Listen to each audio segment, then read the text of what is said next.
Bonjour à tous et bienvenue sur boursicoté.com pour cette nouvelle analyse technique des principaux indices mondiaux avec un nouveau record sur le DAX qui rafraîchit donc le record qu'il avait marqué ici au mois de juillet de cette année. Au mois un peu plus tôt dans l'année, on n'était pas du tout sur des records, puisqu'on n'avait pas permis ici un retour au-delà de la zone des 16 700 points. Donc c'est désormais chose faite.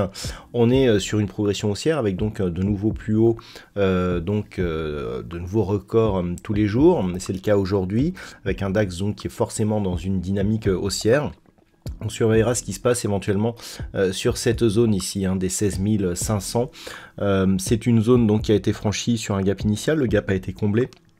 Donc pour l'instant, eh bien, on est sur une poursuite du mouvement dans une dynamique qui semble relativement forte. Il n'y a pas trop de divergence. On voit au niveau du RSI, ça monte encore malgré que l'on soit dans la zone de surachat. Les histogrammes du MACD sont un petit peu faibles, mais bon, par rapport je dirais même à l'évolution des volumes, on sent que l'on en a encore sous le pied, donc un DAX ici qui, tant qu'il reste au-dessus de cette zone des 16 500 points, donc évolue dans une dynamique haussière et potentiellement forte. Sur l'Eurostoxx 50, là aussi, nouveau record, puisque si on observe ce qui se passe, on avait eu ici cette zone des 4500 points qui était résistance, et puis on avait marqué un nouveau plus haut ici lors de cette fameuse séance du 31 juillet, avant de redescendre. Et bien ce plus haut, donc qui était proche des 4500 points, puisqu'on avait 4491,51, a été rafraîchi puisque aujourd'hui, on clôture donc et avec un plus haut à 4531,54, on marque un nouveau record aussi sur l'indice européen. Au niveau des indicateurs, c'est relativement simple, un petit peu comme sur le DAX, juste les histogrammes du MACD qui sont un peu faibles, mais globalement, une très bonne évolution.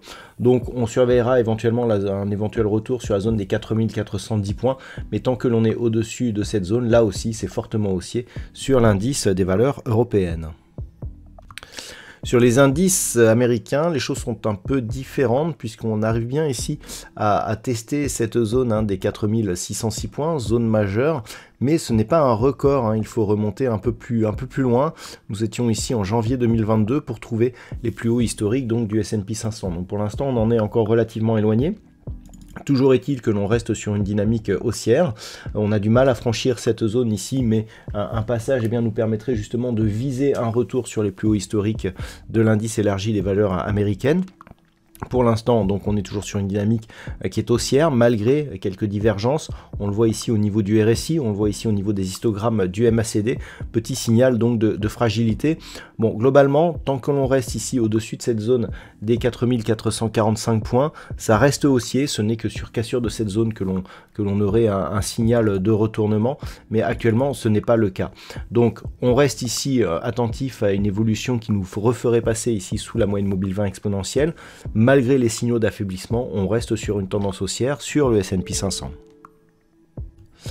Même constat sur le Nasdaq, même si on a réussi à passer ici cette zone de points hauts qui avait été marquée en juillet de cette année, on n'est pas encore sur un niveau de record puisqu'il faudra atteindre ici cette zone proche donc des 16 650 points pour revenir sur des niveaux qui avaient été marqués en novembre de l'année 2021. Toujours est-il que on reste sur une dynamique haussière, on est bien ici au-dessus de la moyenne mobile 20 exponentielle, on a rebondi ici sur la zone des 15 800 points, zone qui avait été franchie ici suite à l'inscription d'un gap qui n'a toujours pas été comblé, donc on a pas mal de signal de force, l'histogramme du MACD réévolue d'une manière positive, et même si on est en légère divergence sur le RSI, on garde une dynamique haussière sur cet indice. Donc prochain objectif, la poursuite du mouvement, sachant que tant que l'on reste ici au-dessus de cette zone des 15 800 points, on continue à évoluer en direction des niveaux historiques de l'indice des technos américaines.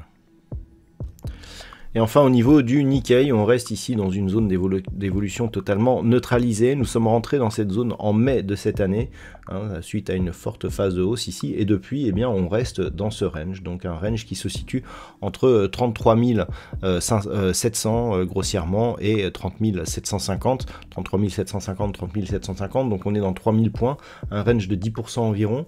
Clairement, ce n'est pas, c'est difficile hein, de voir un petit peu où va aller le Nikkei. D'un point de vue très court terme, on serait plutôt sur un biais baissier, mais d'un point de vue moyen terme, le fait d'avoir réussi cette forte hausse suivie d'une phase de consolidation totalement horizontale serait plutôt je dirais un signal de continuité. On avait même tracé ici une résistance sur ces 3 points hauts significatifs, mais le franchissement n'a pas donné lieu à une nouvelle dynamique, donc on reste pour l'instant dans ce range, et donc tant que l'on évolue ici entre 30 750 et 33 750, c'est totalement neutre d'un point de vue court terme sur cet indice.